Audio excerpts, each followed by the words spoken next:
नमस्कार दोस्तों, कैसे हैं आप लोग। आशा करते हैं, उम्मीद करते हैं ठीक होंगे, स्वस्थ होंगे। आज फिर आपके सामने एक नया सेशन है ना, और ये सेशन साइंस का ही है, बट साइंस का नहीं है, साइंस से रिलेटेड है ना। और ये छोटा सा टॉपिक आपके सिलेबस का हिस्से का था है ना, तो हमने सोचा कि इससे जो रिलेटेड जो भी प्रीवियस ईयर का क्वेश्चन है वो आप लोग को करवा दें है ना। तो आप लोग देख ही सकते हैं क्वेश्चन का लेवल क्या है और पूछने का तरीका क्या है ना।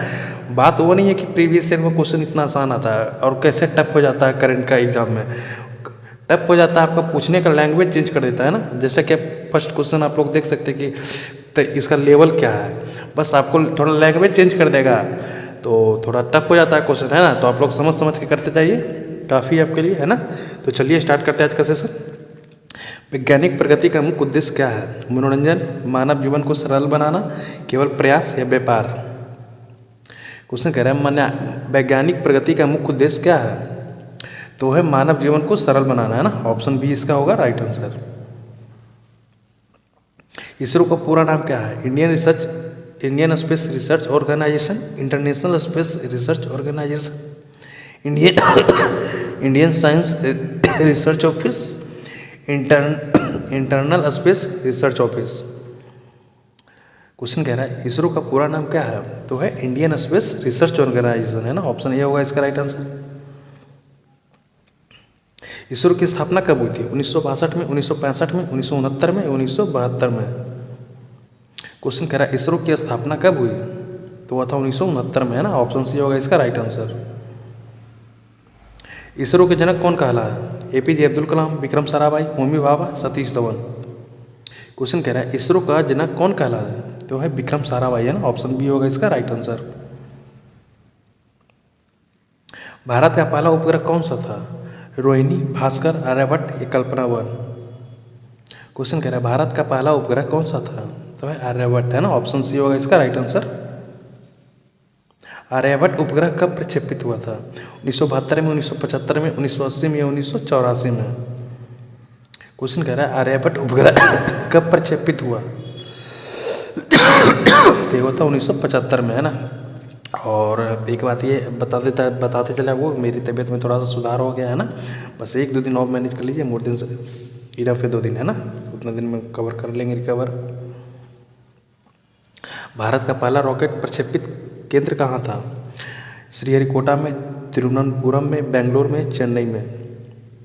क्वेश्चन कह रहा है भारत का पहला रॉकेट प्रक्षेपित केंद्र कहाँ था? तो था तिरुवनंतपुरम में है ना। ऑप्शन बी होगा इसका राइट आंसर।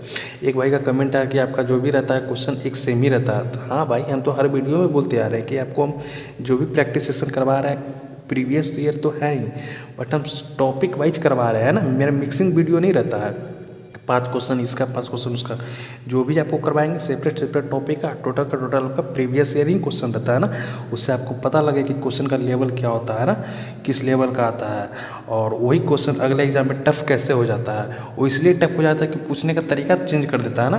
तो इसका सारांश है कि आप लोग क्वेश्चन को जब भी टिक करते हैं ना, जब पढ़ते हैं तो उसको समझ कर कीजिए है ना, न कि रट कर। वर्तमान में इसरो का मुख्य प्रक्षेपण केंद्र कहाँ है? तिरुवनंतपुरम में है, बेंगलोर में है, श्रीहरिकोटा में, हैदराबाद में है। क्वेश्चन कह रहा है वर्तमान में इसरो का मुख्य प्रक्षेपण केंद्र कहाँ है? तो है श्रीहरिकोटा में है ना। ऑप्शन सी होगा इसका राइट आंसर। चंद्रयान 1 का प्रक्षेपण कब हुआ? 2006 में, 2008 में, 2010 में, 2012 में। क्वेश्चन कह रहा है चंद्रयान 1 का प्रक्षेपण का कब हुआ? तो वो था 2008 में है ना। 2008 में चंद्रयान जो 1 जो छोड़ा गया था 2008 में। ऑप्शन बी होगा इसका राइट आंसर। चंद्रयान 3 की सफलता किस वर्ष हुई? 2021 में, 2022 में, 2023 में, 2024 में। क्वेश्चन कह रहा है चंद्रयान 3 की सफलता किस वर्ष हुई? सफलता किस वर्ष हुई या सफलता किस वर्ष मिली है ना। तो यह था 2023 में मिला था ना। ऑप्शन सी होगा इसका राइट आंसर। मंगलयान मिशन का दूसरा नाम क्या था? मोम, मार्स 1, रेड मिशन, गगनयान।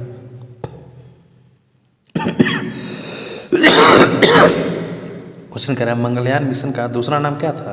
ये था मोम है ना। ऑप्शन ए होगा इसका राइट आंसर। आप लोग ये ध्यान देने वाले बात ये होगी कि भाई मंगलयान मिशन का नाम ये दूसरा नाम था है ना। मोम क्या था? एक दूसरा नाम। आप ये दूसरा नाम है ये ध्यान दीजिएगा ना। भारत ने मंगलयान कब प्रक्षेपित किया था? 2012 में, 2013 में, 2014 में या 2015 में? क्वेश्चन कह रहा है भारत ने मंगलयान कब प्रक्षेपित किया? तो हो जाएगा 2013 में, है ना। ऑप्शन बी होगा इसका राइट आंसर। गगनयान मिशन किससे संबंधित है? चंद्रमा से, मंगल से, मानव अंतरिक्ष उड़ान से या उपग्रह संचार से? क्वेश्चन कह रहा है गगनयान मिशन किससे संबंधित है? तो है मानव अंतरिक्ष उड़ान से, है ना। ऑप्शन सी होगा इसका राइट आंसर। भारत का पहला मानव अंतरिक्ष मिशन कौन सा है? चंद्रयान है, मंगलयान है, गगनयान है, आदित्य L1 है? क्वेश्चन कह रहा है भारत का पहला मानव अंतरिक्ष मिशन कौन सा है? तो है गगनयान, है ना। ऑप्शन सी होगा इसका right answer. Aditya L1 mission किससे संबंधित है? चंद्रमा से, सूर्य से, मंगल से, शुक्र से? क्वेश्चन कह रहा है आदित्य L1 मिशन किससे संबंधित है? किससे संबंधित कहने का मतलब क्या हुआ कि किस पर लॉन्च किया गया था, किस ग्रह पर लॉन्च किया गया था ना? तो सूर्य पे किया गया था ना। ऑप्शन बी होगा इसका राइट आंसर। ये भाई काफ़ी दिक्कत करेगा, ये बीच में आता है ना, काफ़ी प्रॉब्लम कर देता है ना। चलिए कोई ना, होगा, लगेगा, समय लगेगा। भारत में परमाणु कार्यक्रम के जनक कौन है? विक्रम साराभाई, APJ अब्दुल कलाम, होमी जे भाभा, सतीश धवन? क्वेश्चन कह रहा है भारत में परमाणु कार्यक्रम के जनक कौन है? तो है होमी जे भाभा, है ना। ऑप्शन सी होगा इसका राइट आंसर। भारत का पहला परमाणु परीक्षण कब हुआ था? 1968 में, 1972 में, 1974 में, 1998 में? क्वेश्चन कह रहा है भारत का पहला परमाणु परीक्षण कब हुआ? तो हुआ था 1974 में, है ना। ऑप्शन सी होगा इसका राइट आंसर। पोखरण 2 परीक्षण कब हुआ? 1995 में, 1996 में, 1998 में या 2000 ईस्वी में, है ना। यहाँ पोखरण 2 कहने का मतलब क्या हुआ कि जब दूसरी बार परमाणु परीक्षण हो रहा था तो हम लोग उसको पोखरण 2 का नाम से भी जानते हैं, ना। आप लोग ये थोड़ा याद रखिएगा ना। देखिएगा तो 1998 में, है ना। ऑप्शन सी होगा इसका right answer. Missile man of India किसे कहा जाता है? नेहरू जी को, होमी भाभा को, APJ अब्दुल कलाम को या विक्रम साराभाई को? क्वेश्चन कह रहा है मिसाइल मैन ऑफ इंडिया किसे कहा जाता है? तो कहा जाता है APJ अब्दुल कलाम को, है ना। ऑप्शन सी होगा इसका राइट आंसर। अग्नि मिसाइल किस प्रकार की है? Cruise missile, ballistic missile, anti tank, सतह से वायु? क्वेश्चन कह रहा है अग्नि मिसाइल किस प्रकार की है? तो है बैलिस्टिक टाइप की मिसाइल, है ना। ऑप्शन बी होगा इसका राइट आंसर। ब्रह्मोस मिसाइल किसके सहयोग से बनी है? अमेरिका, रूस, फ्रांस, इजराइल? क्वेश्चन कह रहा है ब्रह्मोस मिसाइल किसके सहयोग से बनी है? तो रूस के सहयोग से, है ना। भारत का डिजिटल इंडिया कार्यक्रम किससे जुड़ा है? कृषि से, स्वास्थ्य से, डिजिटल तकनीक से, शिक्षा से? क्वेश्चन कह रहा है भारत का डिजिटल इंडिया कार्यक्रम किससे जुड़ा है? तो डिजिटल तकनीक से, है ना।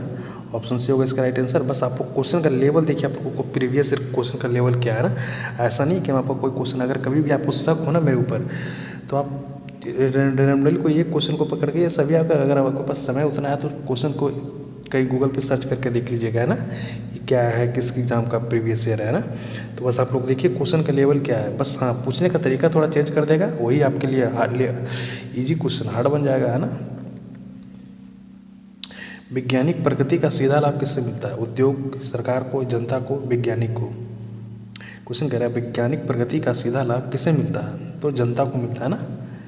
इससे इस क्वेश्चन में आपका जनता दिया हुआ, बट ऐसे नहीं होता। जब हम लोग इसको पढ़ाते हैं पूरा डिटेल्स में, तो उद्योगों को मिलता है, सरकार को मिलता है, वैज्ञानिक लोगों को मिलता भी है ना। बट आपके एग्जाम में, प्रीवियस ईयर के एग्जाम में आंसर इसका जनता ही था, है ना। तो आप लोग सी ही आंसर कीजिएगा।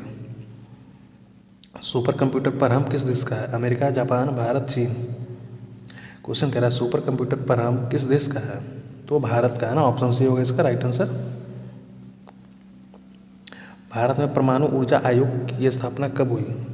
1947 में, 1948 में, 1954 में, 1962 में? क्वेश्चन कह रहा है भारत में परमाणु ऊर्जा आयोग की स्थापना कब हुई? तो वह था 1954 ईस्वी में ना। ऑप्शन सी होगा इसका राइट आंसर। जैव प्रौद्योगिकी किससे संबंधित है? मशीन से, जीव से, रसायन से, धातु से? क्वेश्चन कह रहा है जैव प्रौद्योगिकी किससे संबंधित है? तो जीव से संबंधित है ना। ऑप्शन सी होगा, सॉरी ऑप्शन बी होगा इसका राइट आंसर। हरित क्रांति किससे जुड़ी है? उद्योग से, कृषि से, ऊर्जा से, शिक्षा से। क्वेश्चन कह रहा है हरित क्रांति किससे जुड़ी है? तो कृषि से जुड़ी है ना। ऑप्शन बी होगा इसका राइट आंसर। हरित क्रांति के जनक कौन है? एम एस स्वामीनाथन, वर्गीस कुरियन, होमी भाभा, कलाम साहब। क्वेश्चन कह रहा है हरित क्रांति के जनक कौन है? तो है एम एस स्वामीनाथन, है ना। ऑप्शन ए होगा इसका राइट आंसर। श्वेत क्रांति किससे संबंधित है? गेहूं, चावल, दूध, कपास। क्वेश्चन कह रहा है श्वेत क्रांति किससे संबंधित है? तो दूध से, है ना। ऑप्शन सी होगा इसका राइट आंसर। श्वेत क्रांति के जनक कौन थे? स्वामीनाथन, वर्गीस कुरियन, नेहरू जी, पटेल। क्वेश्चन कह रहा है श्वेत क्रांति के जनक कौन है? तो वर्गीस कुरियन, है ना। ऑप्शन बी होगा इसका राइट आंसर। नीली क्रांति संबंधित है किससे भाई? डेयरी से, मत्स्य पालन, फसल से, ऊर्जा से। क्वेश्चन कह रहा है नीली क्रांति संबंधित किससे? तो मत्स्य पालन से, है ना। ऑप्शन बी होगा इसका राइट आंसर। पीली क्रांति किससे संबंधित है? तेल के बीज से, कपास, दूध, चावल, है ना। पीली क्रांति तेल का बीज, क्या तेल का बीज? इसके जगह पर देखिए आपको क्या कहें कि क्वेश्चन पूछने का तरीका थोड़ा सा चेंज करेगा, क्वेश्चन हार्ड हो जाएगा, है ना। जैसे कि यहाँ पर दिया हुआ पीली क्रांति संबंधित है, 4 ऑप्शन दिया हुआ है आपका। ऑप्शन में तेल बीज के बजाय आंसर इसका तो होगा ए, लेकिन वहाँ पर बदल कर दे देगा आंसर सरसों, है ना। तो सरसों क्या होता है? पीला होता है, तो पीली क्रांति होगा, है ना। डिजिटल भुगतान प्रणाली यूपीआई किस देश की है? अमेरिका का है, चीन का है, भारत का है, जापान का। क्वेश्चन कह रहा है डिजिटल भुगतान प्रणाली यूपीआई किस देश की है? तो भारत का, है ना। ऑप्शन सी होगा इसका राइट आंसर। वैज्ञानिक प्रगति का नकारात्मक प्रभाव क्या हो सकता है? प्रदूषण, बेरोजगारी, स्वास्थ्य समस्या या सभी। क्वेश्चन कह रहा है वैज्ञानिक प्रगति का नकारात्मक प्रभाव क्या हो सकता है? तो वैज्ञानिक जब किसी भी परीक्षण करते हैं, प्रयोग करते हैं, तो इसका नकारात्मक प्रभाव अगर प्रदूषण पर भी पड़ता है, बेरोजगारी भी पड़ता है। जैसे कि आज के ज़माने में लोग एआई आ गया, है ना, तो उससे कई लोगों की नौकरियां खतरे में है। स्वास्थ्य पे भी पड़ता है ना। कहने का मतलब ये सभी हो जाएगा ना। ऑप्शन डी होगा इसका राइट आंसर। नवीकरणीय ऊर्जा का उदाहरण कौन सा है? कोयला है, पेट्रोल है, सौर ऊर्जा, डीजल। क्वेश्चन कह रहा है नवीकरणीय ऊर्जा का उदाहरण कौन सा है? सौर ऊर्जा, है ना। ऑप्शन सी होगा इसका राइट आंसर। भारत में सौर ऊर्जा को बढ़ावा देने की योजना कौन सी है? उज्ज्वला योजना, राष्ट्रीय सौर मिशन, आयुष्मान या पीएम किसान। क्वेश्चन कह रहा है भारत में सौर ऊर्जा को बढ़ावा देने के लिए की योजना कौन सी है? तो हो जाएगा ऑप्शन बी इसका राइट आंसर होगा, राष्ट्रीय सौर मिशन, है ना। ऑप्शन बी होगा इसका राइट आंसर। विज्ञान दिवस कब मनाया जाता है? 27 फरवरी को, 28 फरवरी को, 1 मार्च या 2 मार्च। क्वेश्चन कह रहा है विज्ञान दिवस कब मनाया जाता है? तो 28 फरवरी को, है ना। ऑप्शन बी होगा इसका राइट आंसर। विज्ञान दिवस किस वैज्ञानिक से जुड़ा है? न्यूटन, सीवी रमन, भाभा साहब या कलाम जी। क्वेश्चन कह रहा है विज्ञान दिवस किस वैज्ञानिक से जुड़ा है? तो सीवी रमन, है ना, इनसे जुड़ा है। वो किस चीज़ का परीक्षण किए थे? ऑप्शन बी तो राइट आंसर है। वो किस चीज़ का परीक्षण किए थे? आप लोग ये कमेंट में करके बताइएगा। 5G तकनीक किससे संबंधित है?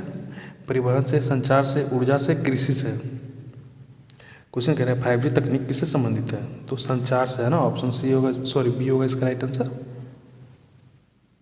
कृत्रिम बुद्धिमत्ता एआई का उपयोग होता है मोबाइल, रोबोट, डेटा विश्लेषण, ये सभी।